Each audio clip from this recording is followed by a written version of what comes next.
तो मेरी प्यारी सी YouTube family, I hope all are fine. तो आज की वीडियो हम करते हैं स्टार्ट। आज मौसम बहुत ही ज़्यादा अच्छा था, बहुत ज़्यादा बारिश हो रही थी और साथ ही हमें अपना डीप फ्रीज़र जो है वो साफ़ कर। तो यहाँ पर हम आ चुके थे अपने डीप फ्रीज़र की तरफ। यहाँ पर अब हमारा डीप फ्रीज़र वो हाई कंपनी का है, तो अब हम इसको करते हैं साफ़। तो यहाँ पर मामा ने बोलता बकरा ईद आ गई है, तो डीप फ्रीज़र में जो है ना जगह बिल्कुल भी नहीं थी, क्योंकि बहुत ज़्यादा चीज़ें हमने पहले से स्टोर करके रखी हुई थी। तो उनको मामा ने निकाला, फिर बर्फ़ को अच्छी तरीके से मेल्ट किया। 1 घंटे के लिए हमने डीप फ्रीज़र बंद कर दिया था। तो अब ये अंदर जो शॉपर पड़े हुए हैं, इनको मामा ने निकाल दिया था, क्योंकि शॉपर रखने की वजह ये होती है कि इससे बर्फ़ ज़्यादा अंदर जमती नहीं है, ठीक है। तो यहाँ पर मामा ने ले लिया था मलमल का कपड़ा, या फिर आप सॉफ्ट कपड़ा भी ले सकते हैं। मामा ने सॉफ्ट कपड़ा लिया था, आप अगर चाहें तो मलमल का कपड़ा भी यूज़ कर सकते हैं। सॉफ्ट कपड़ा यूज़ करने का ये रीज़न होता है कि इससे आपके डीप फ्रीज़र में या फ्रिज में स्क्रैचेस नहीं पड़ते, ठीक है।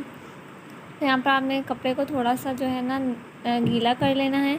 गीला करने के बाद यहाँ पर हमने अगर आपने अपनी फ्रीज़र में शॉपर नहीं बिछाए हुए, तो आप जो बर्फ़ है उसको अच्छे तरीके से निकाल लें बर्फ़ को पहले, और फिर जो है ना खुशक कपड़े से उसको खुशक कर लें फ्रीज़र को, ठीक है। यहाँ पर मामा ने निकाल लिए थे शॉपर, क्योंकि हमने शॉपर अंदर डाला हुआ था। यहाँ पर डालने के बाद जो है मामा, ये जो हमारी जो डीप फ्रीज़र है ना वो न्यू था, मतलब न्यू मॉडल है।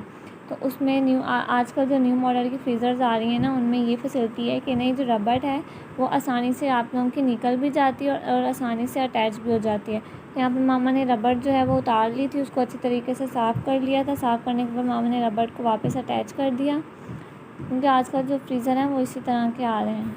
तो ये बहुत अच्छी बात है, आसानी से निकल जाता है। और यहाँ पर मामा ने सारी बर्फ़ जो अंदर से साफ़ कर ली थी। करने के बाद मामा ने अब इसके अंदर जो है गीला कपड़ा लगा रही थी थोड़ा सा।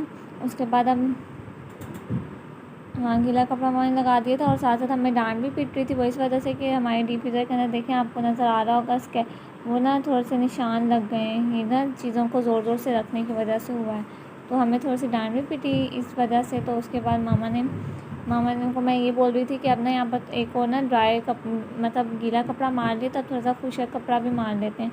तो जो डीप फ्रीज़र के बाहर अंदर जो चीज़ें थी वो सब मामा ने बाहर निकाली, उनको बाहर रखा था, क्योंकि बर्फ़ थी जमी हुई, तो वो पानी वाली हो गई थी। उनको मामा ने खुशक कपड़े के साथ पानी साफ़ किया उनका, और फिर जब मामा ने पोर्शन बना लिया था हमारे डीप फ्रीज़र के अंदर 2 पोर्शन हैं, एक नीचे वाला जो बड़ा और ऊपर जो आपको जाली वाला है, ठीक है। तो यहाँ पर मामा ने जितनी भी होममेड चीज़ें मामा ने बनाई हुई हैं वो सब मामा ने यहाँ पर स्टोर कर ली थी, साफ़ कर कर काफ़ी ज़्यादा मामा ने ना आप लोग देखिएगा, अगर आप लोगों को चाहिए हो कोई रेसिपीज़ वगैरह सब हैं, जितनी भी चीज़ें यहाँ पर आपको नज़र आ रही हैं, इन सब चीज़ों की रेसिपी आपको चैनल पर मिल जाएगी। और यहाँ पर मामा ने काले तिल रखे हुए थे, ये हमने सर्दियों में लिए थे, तो अभी तक हमारे चल रहे हैं। मतलब कि अब ना आपको कोई मसाला या कोई भी चीज़ स्टोर करनी हो ना ज़्यादा अरसे तक के लिए, तो आप उसको डीप फ्रीज़र में रख दिया करें। इससे क्या होता है, कीड़ा नहीं लगता, और ना उसके अंदर से पुरानी सी स्मेल जो होती है आने लग जाती है ना, वो भी नहीं आती। तो यहाँ पर रखने की जगह जो है ना बिल्कुल नहीं बन रही थी, तो फिर मामा ने क्या किया, जो नीचे वाले जार थे ना उस जार के साथ ना दूसरे जार को अटैच कर दिया, और अटैच करने के बाद वो बिल्कुल स्ट्रेट लाइन से बन गए थे। और ये देखकर मुझे हंसी भी बहुत आ रही थी, क्योंकि आप लोग भी ये काम कर सकते हैं। अगर ये देखें, मुझे बहुत ज़्यादा हंसी आई थी इस वजह से कि बहुत ही अच्छी सी चीज़ बन गई थी, क्रिएटिव चीज़ हो गई थी। तो आप लोग भी ऐसे कर सकते हैं, अगर जगह को स्टोर करने की जगह कम पड़े तो आप ये कर लें। तो यहाँ पर था मैंगो का जैम था, ये भी मामा ने बनाया था, और ये अब मामा ने रख दिया, स्टोर कर दिया। अब आपको तो पता है जैम का सीज़न जो है ना, मैंगो का सीज़न बहुत जल्दी चला जाता है, तो फिर हमें सर्दियों में हमें जब दिल करे मैंगो खाने का, तो आप इस तरीके से मैंगो को स्टोर कर लें और फिर एंजॉय करें। और यहाँ पर मामा ने सुहांजना भी था पड़ा हुआ, वो भी मामा ने सब कुछ स्टोर किया हुआ है। और ये पंजीरी वगैरह सब जो है ना मामा ने सर्दियों में बनाई थी, और अभी तक बिल्कुल फ्रेश है। तो यहाँ पर सब कुछ हो चुका था, मामा ने जाली अंदर लगा दी थी डीप फ्रीज़र के। तो यहाँ पर मामा कर रही थी डीप फ्रीज़र को साफ़, तो मुझे बहुत ही अच्छी यम्मी सी चीज़ नज़र आ गई। वो मामा ने ब्राउनी बनाई थी, जो चैनल में रेसिपी भी ऐड की हुई है। तो वो उसका जो थोड़ा सा बचता है ना, जो हम ब्राउनी या केक खा लेते हैं, तो चूरा सा बच जाता है, तो वो मामा ने रख लिया था। मामा ने कहा था कि कस्टर्ड वगैरह बनाएंगे तो उसकी टॉपिंग के लिए चाहिए होगा, लेकिन फिर मामा ने उस दिन डीप फ्रीज़र को साफ़ करने के लिए निकाला, तो मुझे वो नज़र आ गया। वो मैंने खाया, इतना मज़े का था, इतना यम्मी।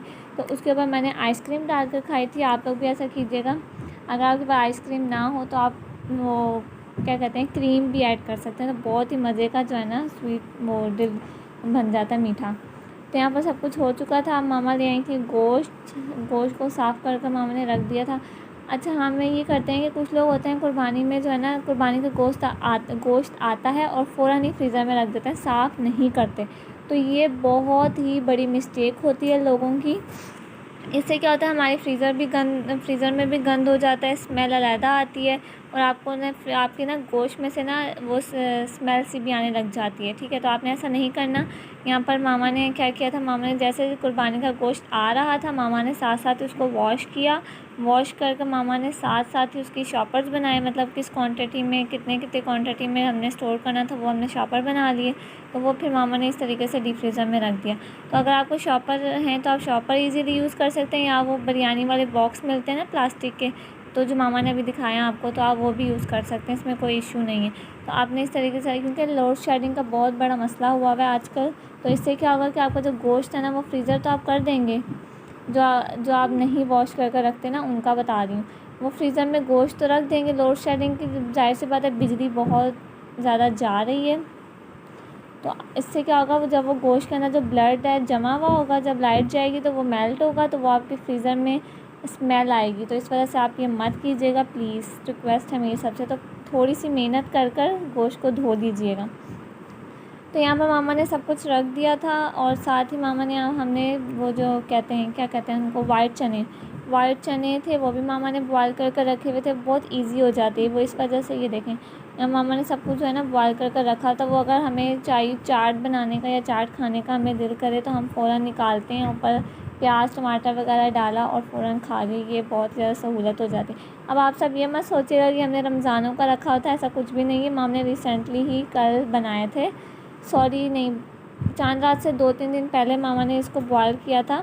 चनों वाला पुलाव बनाया था, तो वहाँ से थोड़े से चने बचे तो मामा ने स्टोर कर दिए। तो अब हमने यहाँ पर सारे जो है ना गोश्त अपना फ्रीज़र में रख दिया है। देखें कितना अच्छी तरीके से, पता है अगर हम फ्रीज़र को खोलेंगे तो हमें अच्छी भी लगेगी, और साफ़ सुथरी फ्रीज़र होगी तो वो भी बहुत अच्छा है। तो यहाँ पर रान थी, मामा ने बकरे की रान को भी अच्छे से वॉश कर दिया और फ्रीज़र में स्टोर कर दिया। तो ऊपर हमने सारी होममेड चीज़ें जितनी भी थी वो स्टोर कर दी हैं, और नीचे हमने डीप फ्रीज़र और नीचे जो है ना हमने गोश्त स्टोर कर दिया। आप भी ये वाला तरीका ज़रूर आजमाएं अपने घर में, इस तरीके से करें तो आपको ये सब चीज़ें बहुत अच्छी लगेंगी। इससे आपका फ्रीज़र भी साफ़ रहेगा और स्मेल भी नहीं आएगी। तो यहाँ पर मैंने डीप फ्रीज़र को ऑन कर दिया था। ऑन करने के बाद हम चलें, आपको हमारी वीडियो अच्छी लगी तो हमें लाइक कीजिएगा, सब्सक्राइब कीजिएगा, और ये रेड बटन है प्लीज़ इसको जल्दी से ग्रे करें ताकि आपको